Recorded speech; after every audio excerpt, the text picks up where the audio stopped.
Are you dreading your next home repair? Don't. Crew Pros is your one-call solution for everything your home needs. Whether it's heating and air, plumbing, complete roof replacement, whole home generators, and electrical repairs. Our professionals get the job done right. Crew Pros is your single source for high-quality home services at affordable prices. For everything your home needs, Crew Pros. Remodel, repair, replace. Memphis. Nothing but Memphis.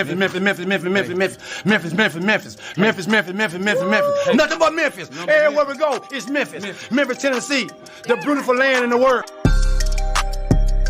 And I'm thankful for this guy who tweeted and said, I don't have that fire in my eye no more. That game right there was for him. That's what I do. I prove people wrong each and every night, and that's for him right there. Hi, this is Tom Izzo at Michigan State, and you're listening to Grizz 901. Grizz Nation, and welcome back to another episode of Grizz 901, presented by the good people over at Zach Jaworski State Farm, where they treat you like family. We have a fun show. We're coming off of a victory. It is a good night.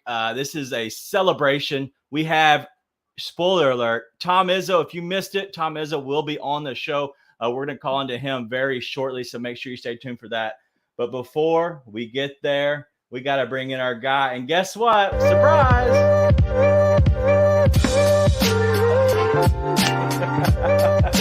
I'm back in town, baby.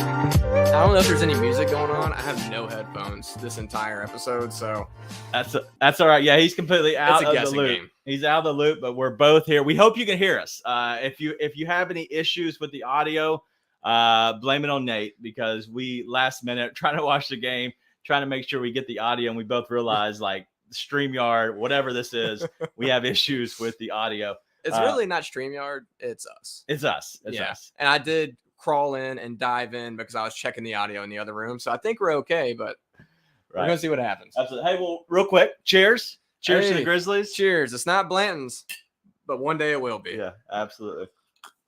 Victory show. It's a great day. The Grizzlies win a key game, game 2. We were going to be pretty mad if the Grizzlies didn't win. For one, you're here. 2, if you missed out on the announcements, we have shows. They're live events. Make sure you check out Bluff City _media for all the announcements. So we're going to go ahead and have those 2 shows. It's going to be a lot of fun.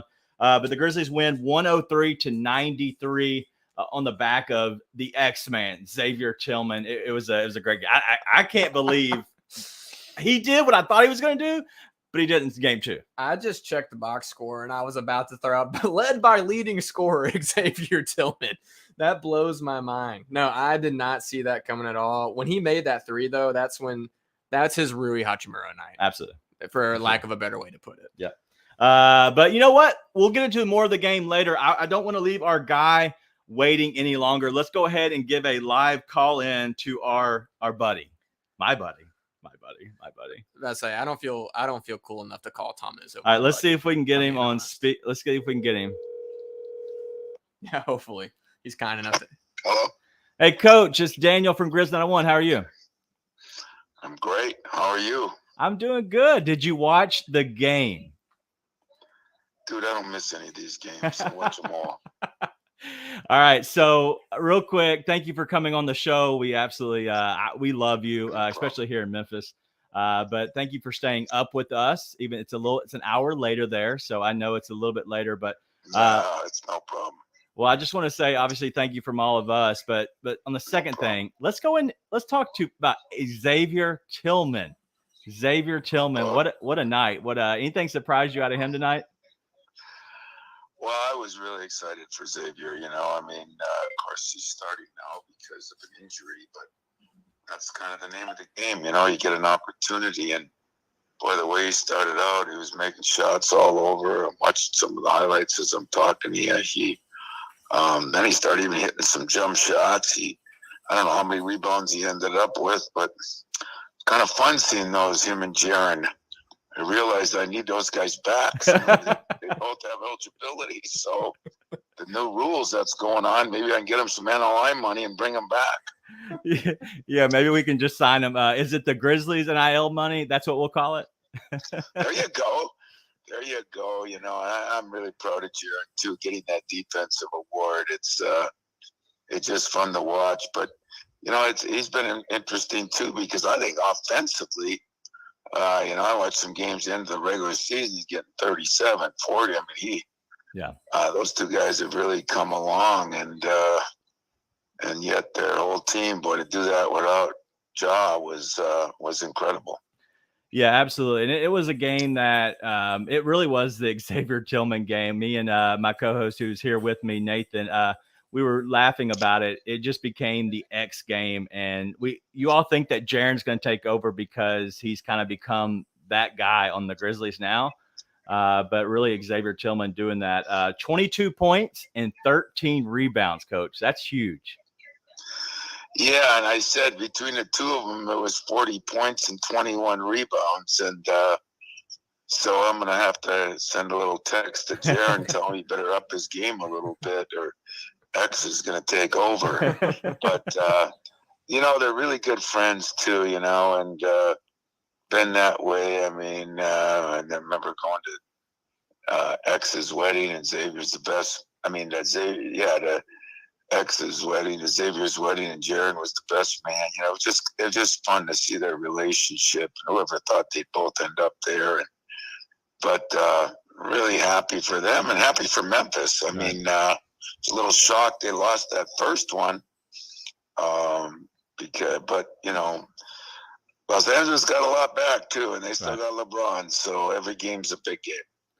Coach, how much do you keep up with professional basketball after the season? Because obviously during the season, your life is busy. I know the off season is busy too, but during the actual, when you're done, your season's over, and congratulations to y'all. Y'all had a very good run this year. But after the season, how much are you able to catch up and watch a little bit of the Grizzlies, but also your other guys? Because you have guys all around the league. Well, it's been interesting because this year, with those two at Memphis, of course, Draymond out in Golden State, and then one of my former walk-ons bought the Phoenix Suns. So I do my work at night. I come home at 10 o'clock, and I get to see all of them are playing a little later, so I get to see a lot of games. But this time of year, I'm watching 2 games a night, and trying to make plans to get there. The recruiting things changed a little bit, so I've got to be on the road a little bit. But I'm trying to get to Memphis next week, and I'd look forward to that and seeing those guys that came down last year. I always try to get at least once at the end of the year to see some of my guys that are still playing, and those two there are they're special because I think you'll agree. You follow them, you're probably spend time with them. They're not only great players, but they're really good guys. Yeah. And their parents, I talked to Terry Jackson today, and Xavier's mom, and it's just kind of a family affair. Yeah, we're proud of them. As like I'm a father of 2, and it's great to be able to have a chance for my kids to be able to watch guys on our team. Obviously, Ja had his incident this year. We won't go into that, but outside of that, this team they're great dudes. Yes, they are young, which Ja, he made a mistake. Right? There's always going to be mistakes made, but as long as they bounce back from them, exactly. And and even though Jaren seems like he's been in the league forever, he's still young, and Xavier, he's got 3 kids, and he's an unbelievable father. So, with a great wife, and his mom's down there a lot. And it's just. It's fun to have, as you say, kind of some role models that you can look up to, and I'm lucky because those 2 guys are special guys. Yeah, absolutely. We'll get into a little bit of the Jaren Jackson Jr. Defensive Player of the Year. So there at Michigan State, he was a great defender, but he was also a great fouler. So is there anything that you've seen now that he's been awarded this award? Obviously a proud papa moment for you in general, because I think that's, knowing who you are, but also knowing Jaren and his family, how much y'all really appreciate each other. It's been awesome to see, but also just kind of you from your stance as a coach, like seeing that happen, that has to be awesome. Now, Jaren, and then, Draymond Green, who's been a Defensive Player of the Year as well. Yeah, we got 2 of them, and I think I'm really proud of Jaren because, he was very good defensively here, and you hit the nail on the head. he was in foul trouble a lot. Then he got in the pros. He was in foul trouble even more. He really seems to be curbing that now, you know. I think experience and everything else, and learn how to block shots without fouling, learn how to be in the right spot. He moves his feet pretty good. I think he can, you know, guard different positions. So, you know, he's really coming into his own, and he's only, what is he, 24? I mean, so it's been amazing. And I think his offense is now, he was probably a better defender than an offensive player, but now his offense is starting to really hit a 3 tonight. He just seems more aggressive offensively too. So the combination of the two will someday make him an elite player and one of the best, hopefully, in the league. Yeah. So when he was at Michigan State, and I want, you know, 2 more questions, I'll get you out of here. I'm fine. But I just seeing his emergence as the offensive player he is, his 3-point shot just looks it doesn't look good. And I think anybody would see that. But as a coach, why don't you try to fix his form? I think I know the answer, but I kind of want to hear your answer in general. You know, I mean, it is a little different, but he, you know, even here, I mean, he found a way to make shots, and, you know, he's a unique kid because his left hand is actually better than his right, and he's right-handed. I mean, when he drives left, it's money, you know. Right. It's been that way, and so I don't know. As far as the shot goes, you know, sometimes you mess with it, sometimes you don't. It's different, but it's unique, and it's. I know here he shot a good enough percentage where you said, "God, he ain't broke quite fix it." Right. And you know, I don't know exactly what his 3-point percentage is there. I'll be catching up on all those things now that we're done. But sure, I'm proud of him because you know, I you know, during the year I keep up with him, but I keep up with his mom a lot, and such a good family, you know, his mom and dad and everybody. So he keeps playing like he is, blocking shots, making those left-hand drives, hitting some threes. Maybe getting to the foul line a little more, continue to work on his rebounding. You know, I mean, I just want to see him, you know, he could be a triple-double guy, you know, a lot. Yeah, absolutely. Last question. So obviously you are one of the greatest coaches of all of college basketball, but all of basketball in general. And that's not just because you're here. I always say that, but I want to ask you. Sure.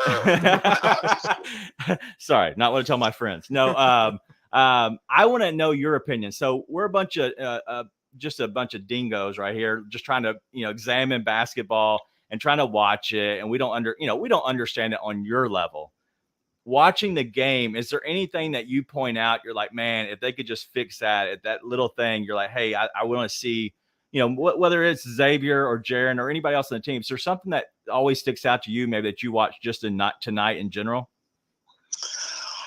Well, when I watched them, I don't know what the turnovers ended up. I thought they did a better job taking care of the ball, but it seems like as I watch a lot of these NBA games, I'm amazed that there are more turnovers in games than you'd think at that level, you know. I mean, happens at our level a lot, but doesn't seem to be something. How many did they end up with tonight, you know? Nathan's going to get that for us.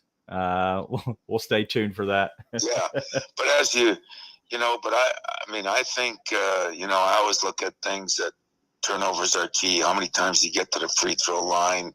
You don't have all those stats in front of me. But I know this. You can take all the stats in the world. I'm not a huge analytics guy. I think sometimes you got to have the heart of a champion. It's better than the analytics. But if they keep playing like they did tonight without Ja, I still think Memphis is a team that has a legitimate chance to, you know, to win a championship. And, you know, there's some good teams in the West. The Celtics seem pretty good. I don't know the Bucks. I don't know what's going to happen with their big guy. But, you know, Memphis is definitely in the hunt. And if you're in the hunt, you got a chance. And so no matter what they don't do or what they do, they got some toughness, and that's what I've always appreciated about him when my man Zebo was there, Zach Randolph. I come down to games and remember that team. Those teams were tough. So Memphis seems to be an organization in general that pretty physical, pretty tough, and those guards are tough. I think Xavier would bring a little bit of that to the team, and yet they got skill guys, so they got a little bit of everything. Absolutely. And Coach, this is Nate here. Thanks again for joining us. But the Grizzlies actually won the turnover battle tonight, 10-13, and that's on the lower end. But I'm glad you bring that up because I was nudging Daniel the entire game talking about the Grizzlies wasting possession. So I'm glad you came on here to give me a vote of confidence when I talk about that later and push my agenda. Appreciate it. I'll tell you what, if they ended up with 10, that's damn good. I mean, 10's pretty good right now, you know, and that means you're not wasting as many. But like some of these teams have done or we've done in the past, you know, it's when you have them in succession, or there's two kinds of turnovers, you know. I use the football term, there's dead ball ones, but there's turnovers for touchdowns. And sometimes it's not just a turnover, is that it lead to a score for them. And I think they did a pretty good job. And Tyus Jones, who I recruited hard to Michigan State and lost out to Duke, and then he beat us in the semifinals of the Final Four. He had a heck of a game tonight, too. Did a nice job. Well, I won't tell you that I'm a Duke fan, but Coach, I always cheer for the Spartans most of the time, except for when you play Duke. That's good. Or I'll have Jaron and Xavier each on one side of you, and they'll sandwich you. They're probably a little bigger than you, so they are. I'll get you back that way. But no, I appreciate it, guys, and thanks for looking after my two guys down there. They're great guys, and enjoy them, have fun with them, and maybe I'll see you down there because I'm going to definitely get down to a game. Absolutely. Well, we definitely got to catch up then. I'll try to see if I can get my way to you. Sometimes it's kind of hard with your security, but I'll do my best. There's no security for me, man. I just get there and enjoy it. But been a fun team to watch, and let's hope for your sake and my sake we're playing for a few more weeks. Absolutely, Coach. Well, I can't thank you enough. This has been awesome. Our fans are going crazy over it. So thank you for coming on here, especially this late at night, and hopefully we'll be able to do this again. Anytime, guys. Cool. Thanks, Coach. Thanks, Coach. Bye-bye. All right, that was Coach Tom Izzo. Pretty cool. Pretty cool. How about him pushing my agenda for me? I didn't even have to say a thing yet. I love that. All right, so I haven't seen any of the comments. I haven't seen anything. So catch me up real quick, Nate. Anything that you've seen from everybody and what they're kind of saying right now that we need to pick up on? Not much. Our guy Dak Daniels is here as always. Thank you, Dak. But we've got a few people in the chat talking about some stuff. I think everyone's just sort of where I'm at, which is super pumped up. Yeah. We were going to be so sad if the Grizzlies lost that game.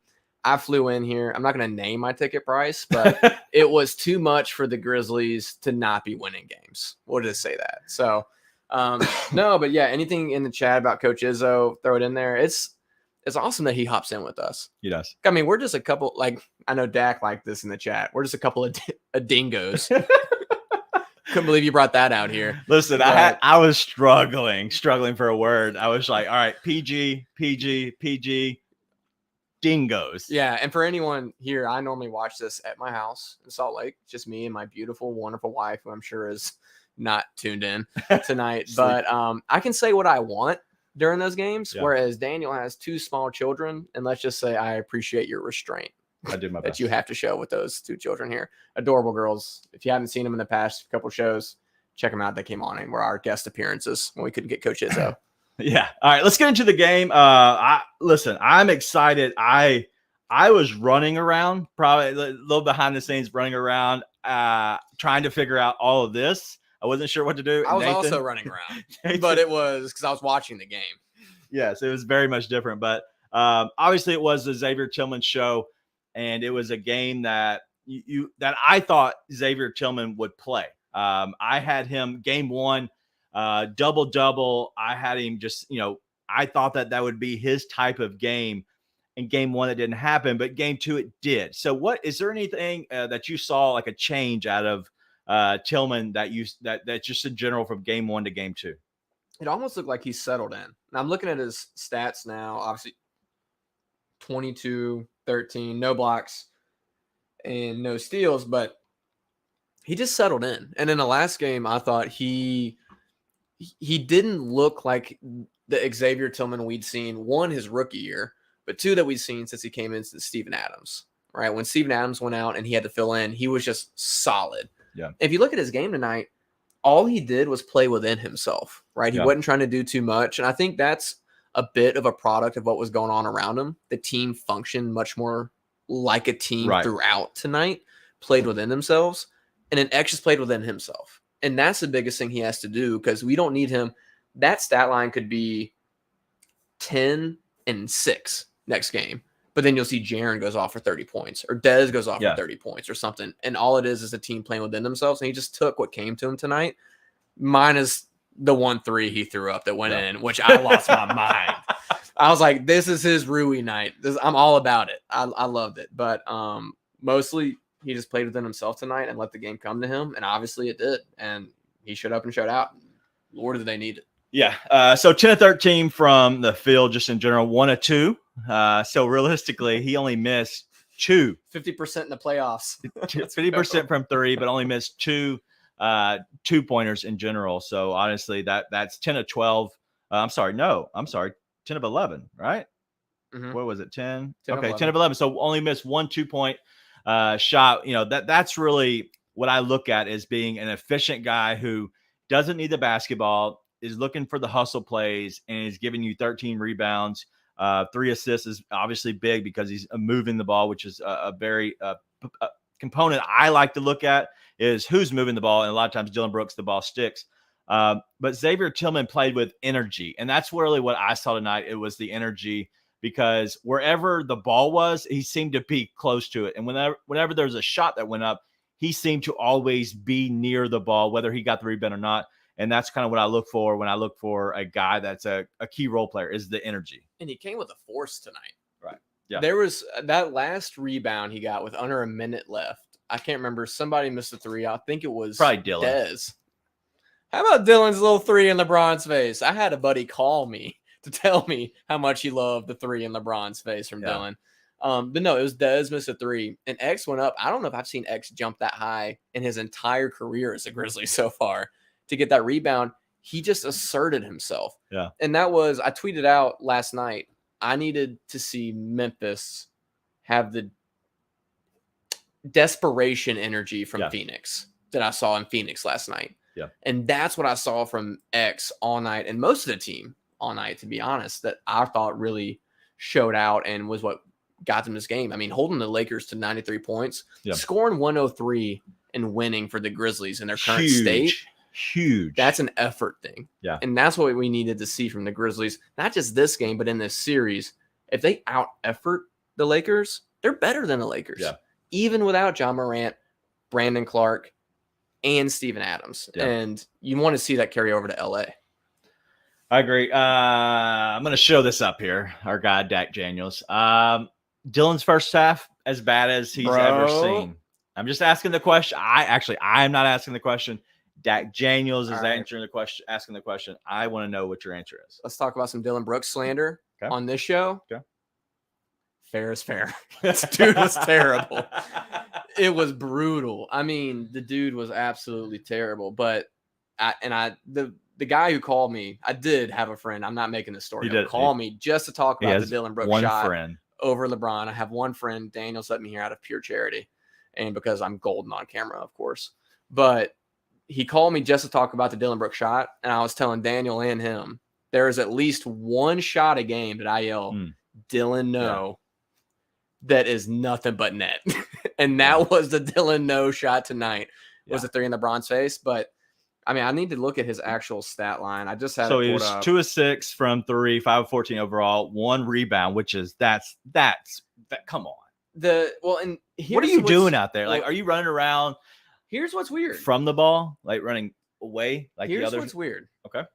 Normally, Dylan, as of late, has been really low efficiency from 3, really high efficiency from everything inside the arc.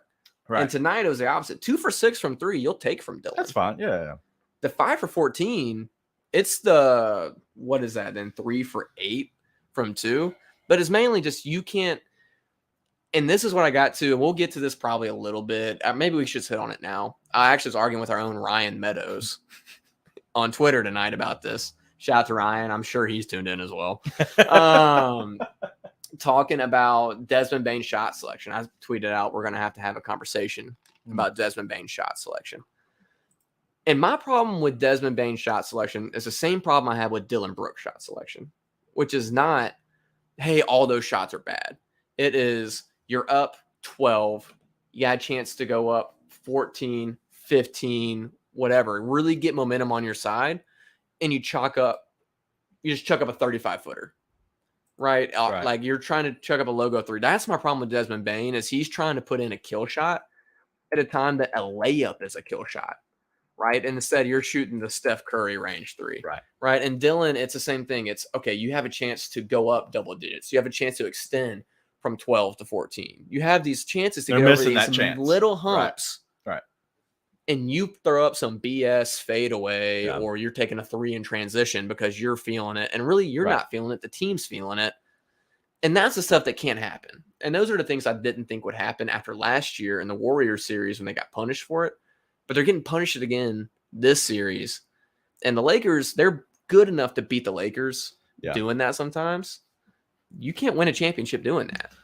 No, I agree. And that, so I think that the opportunistic moments they miss out on. And I think that's one of the biggest things that they have struggled with is being, opportunistic when you can put your foot on somebody's throat, you kind of have to, but it doesn't come at the expense of taking bad shots. Like you shouldn't have to take a bad shot to try to see if it's a heat check in general. Get to a good shot. Just know you want to go ahead and throw another punch. You want to throw a jab. You want to throw a hook. You want to go for the kill shot. But sometimes, depending on how early in the game it really is, like, is that smart? Because really you can't put any team away unless you're going up by 25. All right. And that's the biggest thing. So I don't want to get too far ahead of us on that, but I do think they need to be more opportunistic. But still, 10 turnovers. They aren't doing bad things with the basketball, but they aren't taking the smartest shot when they possibly can. Well, and the turnover thing is the biggest deal because it's all about possessions. You just can't waste possessions. Yeah. And tonight was not a great shot-making night from the Grizzlies. They came out with that desperate energy we were talking about. That's why they won this game. Finally. Right? And they need that full 48 every game as long as they are in these playoffs. Especially, and they can get away with it. They honestly, if they can get away with it when they're whole. Yeah. They're not whole. Right. They don't have Steven Adams, Brandon Clark, no Ja Morant tonight. When you're not whole like that, you can't do it. And I see the look in your eyes, and we're thinking the same exact thing, which is, I'm just going to go ahead and throw it out there. Do you think the fact they value possessions has anything to do with Ja Morant being out tonight? Do you think the 10 turnovers as opposed to whatever they had last game has anything to do with Ja Morant being out tonight? Well, I'm going to look real quick I'm the host now. I am the main host now. 12. Yeah. Okay. So, all right. That's what I thought. 12 turnovers last game, right? Mm-hmm. That wasn't the issue. Rui and Austin Reeves going off was the issue. 12 turnovers last game. So 2 more. No, I don't think it's that. I think Ja does take the dumb shots just as anybody else on the team does. Such as Dylan, such as Bane. But I don't think they don't value possessions when Ja's on the court. I just think sometimes it gets away from them when Ja's on the court. So that was going to be my answer. I was wanting to verify it with my stats from last game. But yes, I think it's completely fine. I think they are, they look good. They looked with to have more passion, more energy. And I think in the end of the day, that's really what wins you the game. It's not the shot selection. It's not really other things. It was mainly, are you going to be more energetic? Are you going to put more energy out and overwhelm your opponent? And that's what they did tonight. Well, and I want to make sure, because we're on the same page. I saw someone put out tonight, and that's the reason I asked this question. I saw someone put out tonight, can we just go ahead and have the conversation Ja isn't a winning point guard? We're not that fan base. Yeah. We're not that show. Nope. That dude is a generational talent. And I think you and I will agree his confidence is taking a hit. Dude, it's gone. It's not taking a hit. It's gone. I Like don't think it's gone. the Monstars came and took his energy. The dude went 2 for 3 from he 3 needs last game. MJ's All right. secret sauce. We're not as aligned as I thought we would be on this. It's not gone. It's not gone. It's taken a hit, but a huge hit. Ja Morant is the best player on this team. 100%. And But he's not playing the like right fact now. that Jaren is the conversation between Ja and Jaren is there. It's awesome. It's a huge thing for this team to have, to be able to have Jaren performing at such a level. Right. You would ask that question. But it's the same thing to me as tonight, X going for 22 and 13 and saying, oh, X People stepping is up. the best. Right. X is better than Jaren. Yeah. It's like, no, dude, Ja Morant, we have seen him very recently go supernova and take over games. Yes. Okay. I thought you were going somewhere else. So yes, I agree. No, go supernova and just take over games and be the best player on the floor. Ja has that ability. The fact that Jaren has the athleticism and the physical, tangible ability to take over that is incredible. Yeah. But let's not be mistaken. Ja Morant, this team goes as far as Ja Morant, the engine can take them. And Jaren being this dominant just raises the level of how much this team can dominate people. So Ja can give you those key moments that you have to have when everything kind of gets stalled a little bit. You have the engine that can really just keep going and keep you going, the train, the locomotive, whatever, to keep you going down the track the right way. Because sometimes you get off your path, sometimes you struggle, sometimes you're tired, whatever. Ja can be that. Jaren can be the X factor that you're like, oh my God, what engine did you put in this bad boy? and you're kind of you're taking it back a little bit, where you step on the pedal and you're all of a sudden you get pushed back in your seat because of the G-force. Like that is really Jaren. Jaren can be the X factor. Jaren is very important. I don't know about most important. Somebody just said that they were the most important, Dak Daniels, but I think that he is important. But I think he's important because he's the X factor, because he can take over a game just like that, and you have nothing to do about it. Think about it this way. Yep. And I listened to most of what you said, but it didn't change what I had to say. You didn't listen. I did listen. Ja, think about this. When the lead got to 8 tonight in that fourth quarter, and it was starting to get tight, and you're like, who are they going to go to? Well, yeah. Who's going to make this shot? That was Ja Morant. Right. Every play last year. Right. And you can say all you want. This year, Ja wasn't that guy. This year, Dez outscored Ja in the fourth, whatever, outperformed him. At the end of the day, the team hasn't been whole all season. Right. I think that's pretty clear. Is either Jaren was out, or Ja was out, or Steve-O was out. Something was, or Dez was out for such a long time, which we tend to forget about now. Who? I'm just kidding.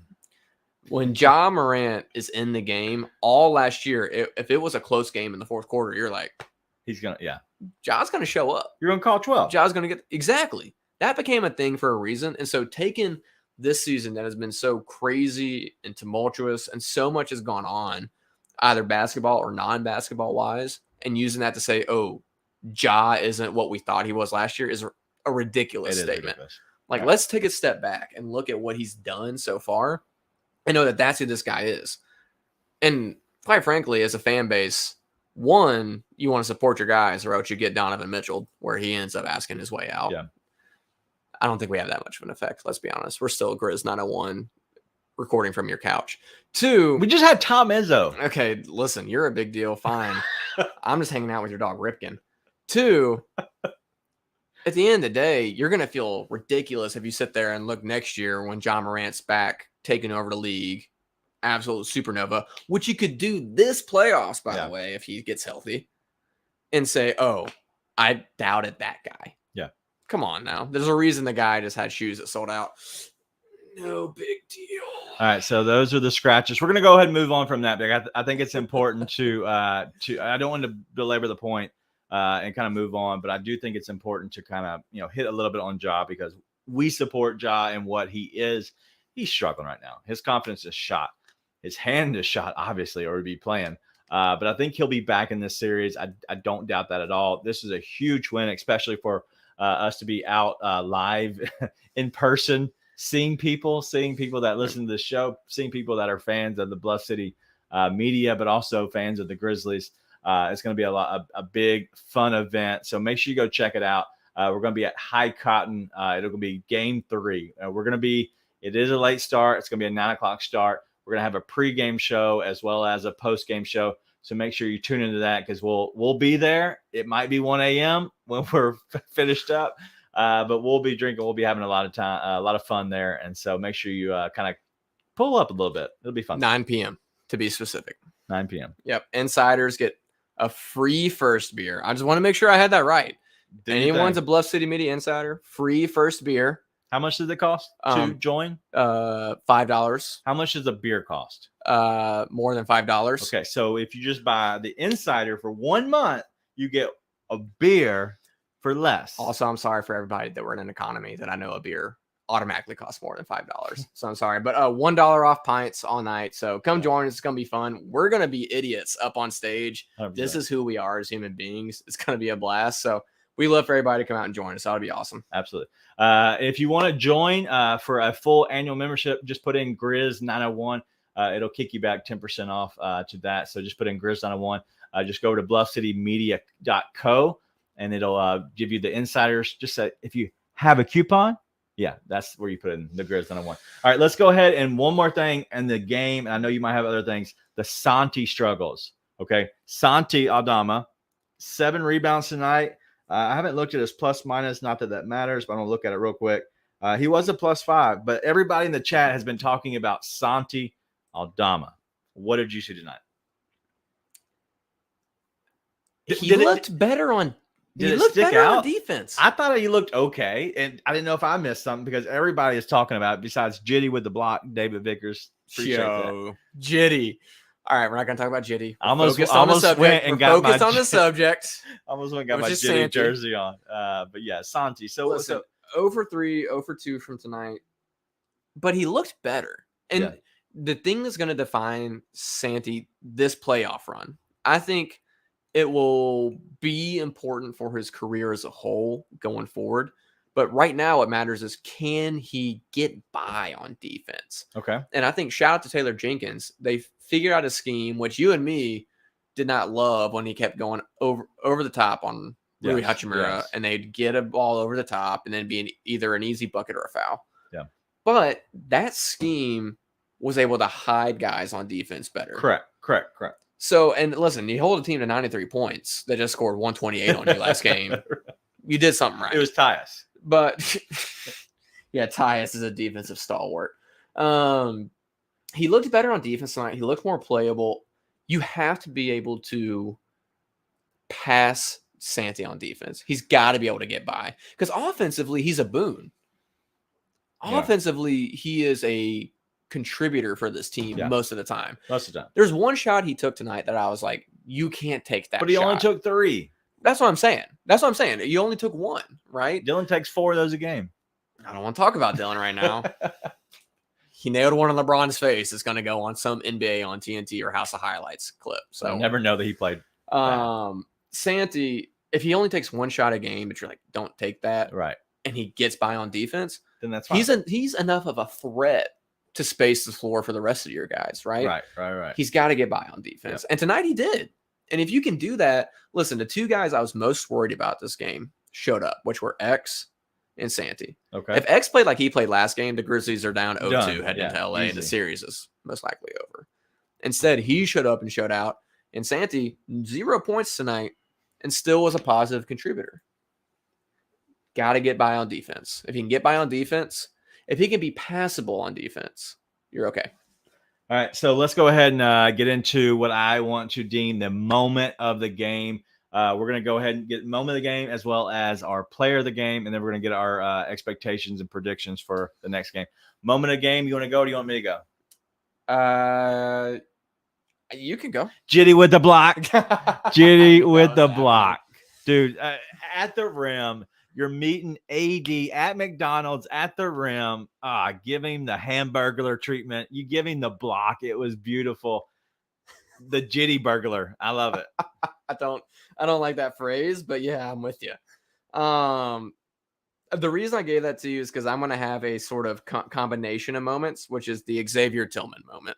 Oh, there's 2. Okay. There's 2 that stand out. Okay. One is him hitting a 3 because we've talked about this. We talked about this a lot during the season. Yeah. Who killed you in the Warriors series? Otto Porter Jr., Kevon Looney. The stupid stuff. Andrew Wiggins, right? What other guy is going to show up and show out? Yeah. Tonight it was X. Yeah. And him hitting that 3 is one of those, oh, it's your night type of things, right? And that was big. But the biggest thing that stood out to me, even though it was the last minute of the game, it showed what the Grizzlies showed all game, and it was that offensive rebound. You can laugh all you want. You can laugh. They were up by 10 with a minute to go. But you know what I'm saying, which is that defined the Grizzlies' attention to details, effort and output, and what they did the entire game. When X skied that offensive rebound, I think it was like seriously 48 seconds left. He got that rebound, and I was like, that is why the Grizzlies won the game. I agree. And so X doing that, and those 2 moments, I think, defined, because you needed that big game out of X. And then you needed him. That rebound showed why the Grizzlies won the game, all encapsulated into one moment. All right, we're going to go to our last one. And it's going to be the who is it? Who sponsors this segment? Blanton's. He's trying so hard to get Blanton's on board. Not yet. But we're going to go with the player of the game. And then obviously I'm going to lead off because I'm going to take the easy one. And I think the understood one. And it's going to be Xavier Tillman. Xavier Tillman coming up with the game that he had. And the effort, you can put stats on there all you want, right? You can say that he had 22 points, 13 rebounds. That is all great. The fact that he had the effort that he had was huge tonight because he showed out and he just kind of was a little overwhelming. The fact that I look at Anthony Davis and I see 4 of 14 overall for the night, 13 points and 8 rebounds. I can put those stats on the sheet and just say that right there, that is enough. I don't need you to know anything else about Xavier Tillman tonight, as well as Jaren Jackson Jr. and their defense on him, but just having the effort. Usually a guy like Anthony Davis, he cowers, and if you punch him a little bit, he's going to back down and he's going to kind of go away a little bit. And so that's kind of what happened tonight is they came out and they threw the first punch, and Xavier Tillman the whole night showed that energy and effort. And he kept punching. And so great night out of XT. And I'm going to give a quick shout out to our boy, Luke Kennard. We said he needed to outperform Austin Reeves. We needed our honky to beat their honky. And sure enough, he got 13 points compared to Austin Reeves' 12 points on more efficient shooting. No big deal. But he is not my player of the game. Obviously, X wins it. But I'm going to go ahead and go with Jaren Jackson. And it would seem like the easy way because, hey, who's the star with Ja out? Oh, it's Jaren Jackson Jr. Right. Jaren, his presence was felt tonight. Okay. All over the place. He only got 18 points, 9 rebounds. Wish I'd have taken that bet. No big deal. 18 points, 9 rebounds, but he had 3 blocks, a steal, and he impacted the game a lot more than his box score showed. Right. He had a couple of passes that didn't get finished, but he also was deterring them at the rim left and right. When he wasn't getting a block, he was altering shots. Right. And that's what you wanted from Jaren. We love the blocks. It won him Defensive Player of the Year. That's awesome. Let's get him a whistle, Josh Tivins. Josh Tivins, you beady-eyed demon. Let's get an actual whistle that should be something we care and count on. But despite not getting that whistle and having Josh Tivins at the helm tonight, he was able to have that Defensive Player of the Year impact and really make a difference without having to have all the blocks behind it, even though he did have 3 blocks in this deal. So I'm going to go with Jaren just because of his impact on the game, that the box score looks good and still doesn't reflect the full impact he had tonight. Yeah. Last one I will do is going to be David Roddy. Who was the one? Dak Daniels, imagine that. Was the one talking about David Roddy. David Roddy shot well tonight. He went 3 of 7. Obviously, that's not awesome numbers. That's really good though. I will take that out of a guy like David Roddy. He had the confidence. He played well. I would love to see him rebound a little bit more, but 9 points overall, 3 of 7. I will take that. Those are big key 3-pointers. Let's put it this way: if Dylan Brooks shot the way David Roddy shot, we'd be happy. I bet they shoot similar percentages. Yeah. I just want them to shoot the same volume. That's all I want. But yeah, no, the bench showed up. You needed the bench to show up. Last time it was the Lakers bench showing up. And listen, Rui Hachimura, again, 7 for 12, 2 for 4, 20 points, 5 rebounds. But all in all, the Grizzlies bench outweighed the Lakers bench tonight in impact. So you needed that. It also helps when the Lakers made 11 threes in one half last game, and they made 7 for the entire game tonight. So Law of regression. Yep, we're going to get into the predictions and kind of looking forward a little bit in the last little bit of the show. Our presenting sponsor is Zach Jaworski State Farm. You can give them a call at 901-794-3691. You can also reach out and get a free quote online. It's at ZachInsuresMemphis.com. That's Z-A-C-H, ZachInsuresMemphis.com. They will give you a quote over the phone, as well as if you go in and see them, let them know the Grizz 901 team sent you. They will hook you up. Offices in East Memphis as well as Collierville. So go in, let them know. Tell Zach and his team I said hello. Tell them the Grizz 901 team said hello. Let's get into a little bit of predictions going a little bit forward. Obviously, thank you for everybody in the chat on YouTube. Can't thank you enough. Our podcast obviously has done really amazing. It's the Lakers effect, right? The Lakers fans find it and they do listen. So I don't want to slander them. The Austin Reeves faithful. They don't want to slander them too bad. But I will say that Rui Hachimura, listen, I said he sucked. I still think he sucks. I still don't think he sucks. It's just, he's not great, but he wasn't as good as he was game one. He is more like this player, right? He's going to be your 10 to 20 points. I know it's a big area. 10 to 20 point guy. He's going to hit a couple threes, and that's it. He's not going to go off like he did last game of 6 or 7. So 5 or 6. That's fine. Whatever. Anyway, it was a great game out of the team defensively, but also not allowing guys to go off was great. More of the show and not go the overcommitting of the defense. Going into game 3 and a little bit around the league real fast. Currently, as we're recording this, Nuggets have a 18-point lead in the midway of the second quarter on the Timberwolves. So it looks like the Nuggets are going to completely handle business there. The Bucks completely running out on there. I think they're up 28 on the Heat. So even without Giannis, big night out of them. They're playing well. So it looks like over the Eastern Conference, the Bucks are going to even that series like the Grizz have.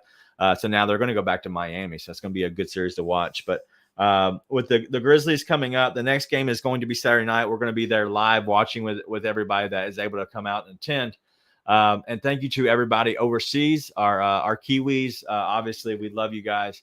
And you are here probably more than even Americans are most of the time because of the Steven Adams effect.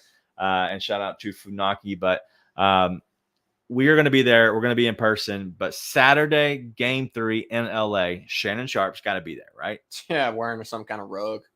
What are your expectations for that game?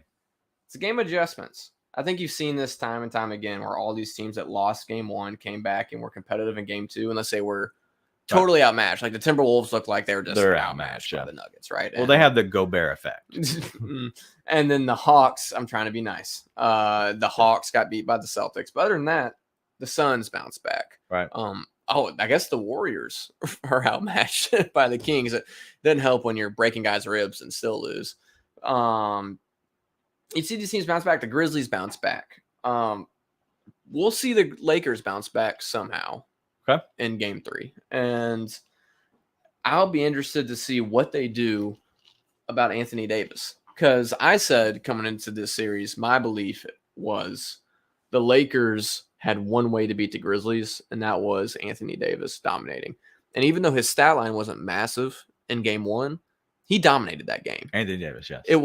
He was getting doubled, and then he made awesome plays out of the double, and Rui Hachimura was making a shot or open up a lane to the basket. This game, he goes 4 for 14, 1 for 1 from 3, 13 points, 8 rebounds, 5 blocks, and a -4. LeBron James was 12 for 23, 1 for 8 from 3, had 28 points, 12 rebounds, and was a -17. You let LeBron beat you, right? Which is a crazy thing to say. But he's older now. I know, but it's a crazy thing to hear coming out of my mouth, to be honest, to say you let LeBron James beat you.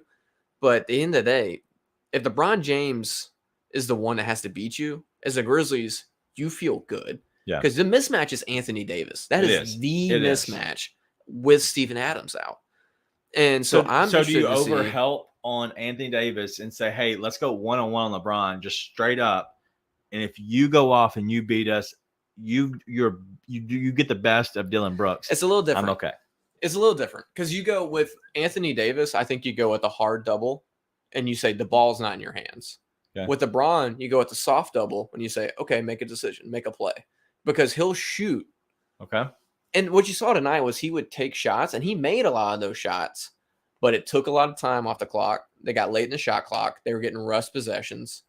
There was one at the end of the game where they called some BS foul on Dylan Brooks. It's like 2 seconds left on the shot clock, and they called a foul on him. Where LeBron just literally just threw it up That's what at the basket. He's old. Well, exactly. He took That's an sort of easy the way out. thing. And, LeBron's one of the greatest players of all time, right? Absolutely. Yeah. Right now, Anthony Davis is the best player on that team, and he's the one that will murder you. 100%. So I'm very interested to see what Darvin Ham does with Anthony Davis in Game 3 to try and keep that from happening. Because if LeBron and supporting cast are the ones trying to beat the Grizzlies, You feel okay? it's advantage Grizzlies. And I think everyone knows that. Okay. Yeah, so I'm on the same page at the Anthony Davis deal. I would easily just say, hey, if you beat me one-on-one, LeBron, I just don't think he gives enough effort to want to do that the entire game. I don't want to. I'm a big effort guy, and I think effort says a lot about someone's character. I'm not going to slander LeBron by saying that. I think he doesn't have the tank he had when he was 20 something, which is fair. He's 38 years old. So you're saying he's using his tank like well? You said tank, right? Just making sure. Well, but I am saying that. I am legitimately saying, like, when you're 38, you only have. You have to pick and choose. I'm almost 30. I'm 8 years younger. I'm right? 39. I'm picking and choosing if I'm walking to the kitchen, right, or if I'm stopping in the living room. I just want to make it clear. What I'm not saying is LeBron's not giving his all. Okay. So you're saying when you're 38, you got to be smart about how you're using your body for a 48-minute basketball game with the best athletes in the world. Yeah. So, and listen, there's not much LeBron love here. Like, I'm not going to come out here and say I'm a huge LeBron fan. That's never going to be something that comes out of my mouth. Yeah. At the same time, I'm not going to slander the guy by saying he's not giving everything he has. I'm saying at 38, everything you have looks a lot different than when you're 28. No, I agree. All right. So next game, I think that the Lakers do bounce back a little bit. I wouldn't be shocked if the Grizzlies give up that one. But realistically, and I've said this all the time, if you can just, at this point in this series, I thought that the Grizzlies would win the first two, lose the next two in LA, coming back Game 5, and you're tied up. If that can still happen, and I think this game, winning Game 2 was huge, absolutely huge, because now if you just take one on the road, you get back home court advantage. So then you have 3 to play, and you have 2 of them at home. I think that's advantage Grizzlies all day long. And so I think if you're looking at this, you have to figure out a way to get one. If the Grizzlies don't get one in LA, what is your thoughts? Because they have to win now. You've got to split 3 in a row. You have to split. You've got to split. The Grizzlies are good enough to go take 2. I agree. I said Grizz in 5. If I had to be a completely honest human being, I would say Grizz in 7. Wow, that now. Grizz 7? But I'm going to say Grizz in 5 because me and my boy Dak are in this together. The Grizzlies are good enough to beat this team without Ja Morant 3 straight games. Okay. They can. They're going to get Ja Morant back. So shout out to the coaching staff and the Grizzlies organization for keeping Ja out this game. Question. 30, 40% Ja was not going to help this team this game more than 100% ties all the time. Yes. Ja comes back. Game 3. Mm-hmm. Grizzlies lose. Okay. What do you think is going through this young man's mind? Because he's got to be thinking like, I played game 1. I'm not playing this game. And we lost. I'm not doing this. Game 2, we won Nope. without me. Game 3. Like, what do you think I'm talking about the psyche. I'm not saying he's not good enough. I'm saying as a guy who's struggling mentally right now, do you think that he is going to just say, God, that's me? Do you think that, I'm not saying they're going to lose. I'm saying if for some reason he comes back and they lose Game 3, how hard do you think he takes that? Do you think he's okay enough to be like, you know what? It's basketball, right? Do you think he actually will take that on the chin and say, man, that's it. That's about me? I think he takes it on the chin, and I think we as Grizzly fans need to be mature enough and supportive enough to be okay with that. That's the key thing. That's the key thing. Because he's going through growing pains, man. Right. You saw it in his pressers. You saw it in his media availability. Right. He's going through stuff. Yeah. And as someone who I've said it on the show, I don't like going into it very much. but as someone who I personally have been through what I would dub as stuff. Okay. It's a whole nother mindset, and you're in a whole different universe playing a whole different game than basketball, right? Yeah. And he's going through that right now. I think you saw it in his media availability. You saw it last year when he came back from his ankle and they got beat by the Thunder after they'd been on a roll. You saw him hanging his head talking about fans telling me I should be on the bench stuff, which everybody in the world knew that those fans were drunk idiots, and we all knew we were better with John Morant. Right. Except John Morant took that personally, right? At the end of the day, he's what, 23-year-old kid with all this stuff going on, all this money, which we've talked about this before. I'll go into it a little bit again. It doesn't matter how much money you have, whatever is going on. When you have the weight of the world on your shoulders, which he feels like he does, you take things a little bit differently. And so we can all sit there and say, that's ridiculous. Josh should know how important he is to this team and know how much we believe in him. At the end of the day, it's an internal conversation going on. He's in his bubble. He's struggling right now. And so that's why I take it personally when I see someone say, hey, when are we going to talk about John Morant's not a winning player and shouldn't be our starting point guard? Like, that's an absurd thing to say. Yeah. It's a ridiculous thing to say. Right. And you're going to feel ridiculous when he shows up and he shows that he is one of the top 10, top 5 players in the league. And as Grizzlies fans, if you don't want to feel like an idiot, you stay behind this guy the entire time. Because guess what? If you think John Morant's not a top 10 player in the league, you're a moron. Well, I will say that I've felt like the idiot before. Let's just be honest. I've doubted Ja. Everybody knows. If you could hear it on the intro song about the fire in his eye, I promise you I will not be tweeting that out. That will not come from me. At least that was like 13 games into his career or something. That was very early on. It was another Lakers game when he called me out very, very many years ago. Listen, I'm far from that.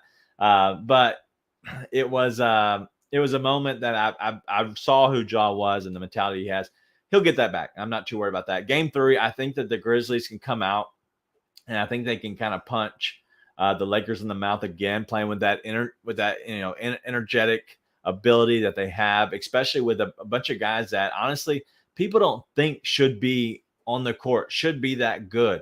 You have people that have doubted, guy like even Jaren, who is now the Defensive Player of the Year, and calling him out and even putting out a Reddit thread saying that most of his stuff was fake in general.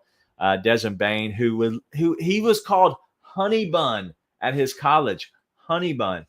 Coach Dixon and the crew, they nicknamed him Honey Bun because he was just a small town guy. He came in, he ate honey buns every day, and he was not the guy that you see now. There's a lot of doubt in these guys that are on this team. And so I like the mentality that they have, and I think Ja very much is that player. I just think he needs to be reminded of that sometimes. And so I think we're going to be reminded of that in this series. I don't think we're going to get past this series. We're going to be reminded of how good Ja Morant really is. So Saturday, I think the Grizzlies could take the loss game 3 and win game 4 when it actually is very important. But I would not be shocked at all if they win game 3, because I don't think the Lakers have it in them. I really don't. I don't think they have the mentality in them. I think the Grizzlies are now turned the curve a little bit, and they take out and they go ahead and grab game 3, and that forces the Lakers to actually care a little bit more, and it makes them step up a little bit more. And so we're going to see what these Grizzlies are really made of. So let's go ahead and get out of here. I don't have much more. There is a cat. Sorry, I apologize. That's Callie. She's over there. She's I'm only slightly allergic. It's fine. Yeah, sorry. He is allergic. I take Grizz game 3. Okay. I think the Grizz ride this momentum and take game 3. I'm more worried about game 4, but I think they split regardless. All right. Split or take 2. The only thing I can't see is the Grizzlies lose them both. I can't imagine the Grizzlies lose both. I can't imagine them losing both either, especially after tonight. And I want to see all the pundits that come out and say, they said this is going to be a sweep. Stephen A. Smith said it's going to be a sweep. They did not think that the Grizzlies were going to bounce back. What do we see tomorrow? That's what I'm always interested to see, because there's always the backpedaling that's going to happen. And sure, I want to see what they're going to say now, because the little Tyus Jones and Xavier Tillman stepping up and leading this team to a victory. I think it's going to be awesome to see that. So anything else you have before we get out of here? No, man. Proud of the Grizz. Glad that I have a renewed energy once I flew home for the stuff that's going on, which we're super excited about. Again, High Cotton, Saturday, 9 p.m. Don't miss it. Don't miss it. Free beer for all insiders. How much is First it to the one's insider? free, not the whole night free. One free for all insiders. It's $5 to be an insider. How much does it cost for a beer? More than five. More than five. So there you go. Make up for it You've there. already made money. But $1 off pints for everyone all night. Come join us. But mostly, I was excited to see the team bounce back tonight and come with that desperate energy we talked about beforehand. It gives me a good feeling for the rest of the series that, to be honest, was shaky and on the line after game one. So yeah. I don't freak out until after game two. After game two is really where I kind of see where I stand most of the time. Like game one, I was like, man, that sucked. But I thought we were in better shape with a healthy Tyrus Jones, because I think a lot of times you can get these guys involved in a game a little bit better than sometimes with Ja, who tends to take over more. But I try not to freak out until after game two in most series, because I know that a lot of times losing that game one can happen. It's happened to literally the last three series for the Grizzlies in the last two seasons. Well, and I think Ja getting hurt at the end, stuff like that, gave it an even worse feeling. And the way they lost at the end gave it a way worse feeling. Right. And that was what killed my soul, was to see them just fold in the last 2 minutes. So to see them bounce back and decide, like, no, this isn't happening, that's what was so encouraging to me. Yeah. Because that's the mentality that was lacking at the end of that game. So we'll see. It's going to be a dogfight, though. I didn't doubt them. These dudes, they bust their tails, man, 24/7. But thank you for tuning in and kind of hanging out with us. We have been doing pretty much hour shows now, obviously. And so if you missed it, go back, listen to the very beginning with Tom Izzo. We called him, actually, and was able to talk with him briefly about Jaron, but as well as Xavier Tillman. Such a cool dude. I can't thank him enough for now this being the second time I've had the chance to interview him. But it was awesome. So have a chance. If you missed it, go back, listen to it. This will be on a replay, as well as I'll put the podcast up very soon. But subscribe, give us a rating and review on the podcast. You can find us over at Grizz 901. Just put that in, and you can just pull that up and listen to all of us, as well as the other guys that we have on our podcast network. As of right now, things could change. As of right now, they're on the Grizz 901 network.